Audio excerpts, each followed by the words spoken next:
नमस्कार दोस्तों, स्वागत है आप सभी का ज़िंदगी एक सफ़र कहानियों में।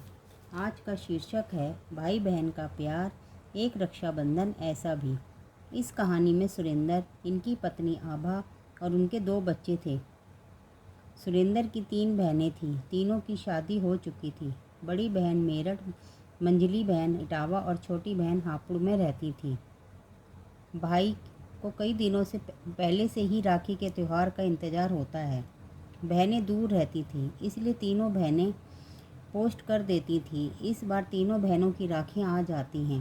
बच्चों को भी राखियों का इंतज़ार होता है, क्योंकि उनकी बड़ी और मंझली बुआ अमीर परिवार से थी। राखियों के साथ बच्चों के लिए चॉकलेट, गेम्स, बढ़िया ड्रेस, मम्मी के लिए सूट, पापा जी के लिए शर्ट, इसके अलावा बहुत सारा सामान भेजती थी। बच्चे देखकर खुश हो जाते थे, लेकिन छोटी बुआ के लिफाफे में साधारण सी राखियां, रोली, चावल और 100 रुपये का एक नोट रखा होता था। सुरेंद्र जी राखियां देखकर बहुत खुश होते हैं। सबसे पहले छोटी का लिफाफा खोलते हैं, जिसमें उसने राखियां भेजी थी। उनकी आंखों में आंसू आ जाते हैं। वह अपनी पत्नी आभा को बोलते हैं कि इस बार हम राखी का त्यौहार छोटी बहन के साथ मनाएंगे। आभा बोलती है कि बिना बताए हम उनके घर कैसे जा सकते हैं। आपको तो पता ही है कि दीदी की आर्थिक स्थिति कैसी है। आभा, तुम चिंता मत करो, सब ठीक हो जाएगा। ट्रेन से हापुड़ पहुंच जाते हैं। छोटी बहन बर्तन धो रही थी। भाई, भाभी और बच्चों को देखकर भावुक हो जाती है, रोने लगती है। भाई उसे गले लगा ले, उसकी आंखों में भी आंसू आ जाते हैं। तभी बहन बोलती है कि भाभी अंदर चलो, मैं चाय बनाती हूँ। चाय नाश्ता करने के बाद भाभी अपनी छोटी ननंद को लेकर बाजार जाती है। वह बाजार से बच्चों के लिए कपड़े और कई तरह के उपहार खरीदती है। घर के लिए नए पर्दे, बेडशीट और खाने पीने का सामान खरीदती हैं, क्योंकि उसकी आर्थिक स्थिति ठीक नहीं थी। इधर घर में बैठे हुए भाई सुरेंद्र सोचते हैं कि अर्चना शादी से पहले बहुत अच्छी थी, अपनी हर इच्छा को पूरा करती थी, लेकिन शादी के बाद कोई सुख नहीं मिला। इनका बहुत बड़ा कारोबार था, लेकिन जेठ ने धोखे से हड़प लिया और घर से निकाल दिया। इससे जिया जी की मानसिक स्थिति खराब हो गई थी, लेकिन छोटी सी नौकरी कर ली, थोड़ा बहुत कमाते थे। गुजारा बड़ी मुश्किल से होता था।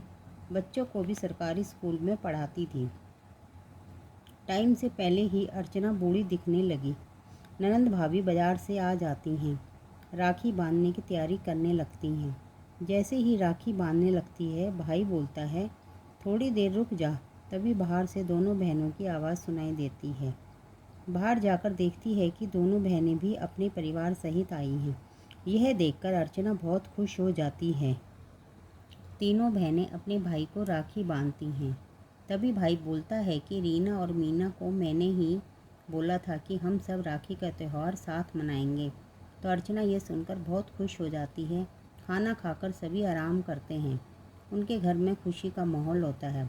अर्चना अपने भाई से कहती है कि भाई, मैं आपकी गोदी में सोना चाहती हूँ। थोड़ी देर के बाद जब सुरेंद्र अर्चना का हाथ पकड़ता है, तो उसका हाथ ठंडा होता है।